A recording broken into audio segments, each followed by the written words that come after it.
Philadelphia, remnants of the Underground Railroad still survive today. Richard Allen and Absalom Jones became the first licensed Methodist ministers in the country at this historic church that was involved in the abolitionist movement. When the white congregants of the church attempted to segregate the black members, Allen and Jones left the congregation and founded Mother Bethel and Mother African Zoar churches.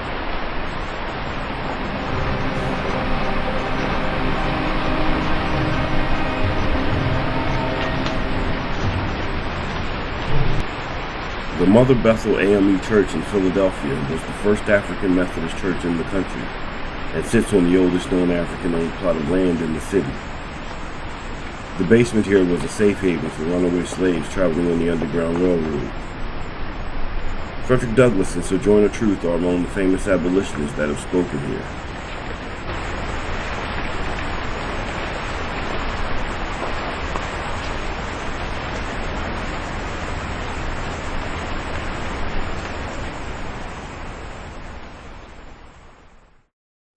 The Mother African Zoar United Methodist Church stood until the abolition of slavery in the 1800s. Richard Allen was a minister, educator, writer, and one of America's most active and influential black leaders. In 1794, he founded the African Methodist Episcopal Church, AME, the first independent black denomination in the United States. He opened his first AME church in 1794 in Philadelphia, Pennsylvania. Absalom Jones was an African-American abolitionist and clergyman who became prominent in Philadelphia, Pennsylvania.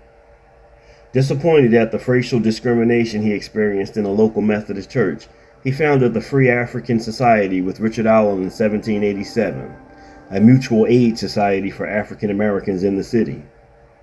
The Free African Society included many people newly freed from slavery after the American Revolutionary War.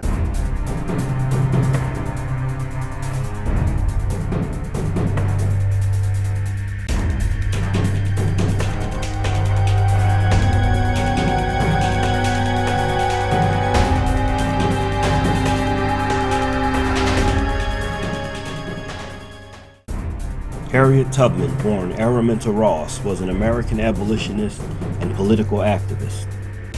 Born into slavery, Tubman escaped and subsequently made some 13 missions to rescue approximately 70 enslaved people, including family and friends, using the network of anti-slavery activists and safe houses known as the Underground Railroad.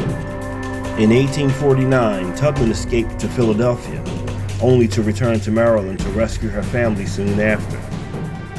Slowly, one group at a time, she brought relatives with her out of the state and eventually guided dozens of our enslaved people to freedom. Traveling by night and in extreme secrecy, Tubman, or Moses as she was called, never lost a passenger. After the Fugitive Slave Act of 1850 was passed, she helped guide fugitives farther north into British North America.